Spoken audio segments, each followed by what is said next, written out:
सरकारच्या विकसित कृषी संकल्प अभियानाला नाशिक जिल्ह्याच्या ग्रामीण भागात उत्तम प्रतिसाद मिळतो आहे.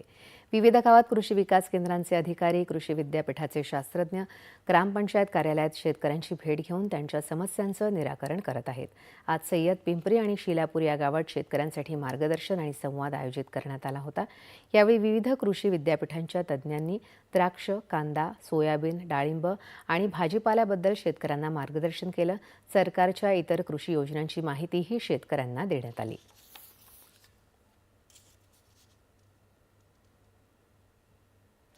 विकसित कृषी संकल्प अभियानांतर्गत बीड जिल्ह्यातल्या शिरूर, कासार तालुक्यातल्या रायमोह, पाडळी आणि तागडगाव इथं आज शास्त्रज्ञ आणि तज्ज्ञांच्या पथकानं शेतकऱ्यांशी संवाद साधला.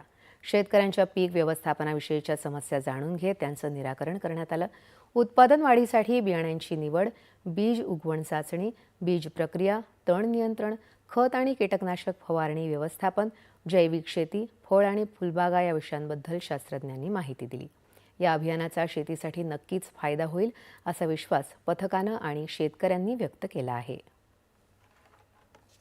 आहेत त्या अडचणींना सोल्युशन म्हणून आम्ही या ठिकाणी प्रात्यक्षिकसुद्धा देत आहोत.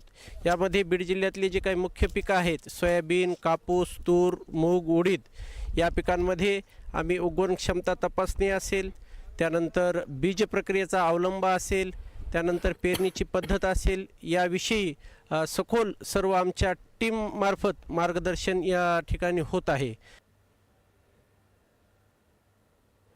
विकसित कृषी संकल्प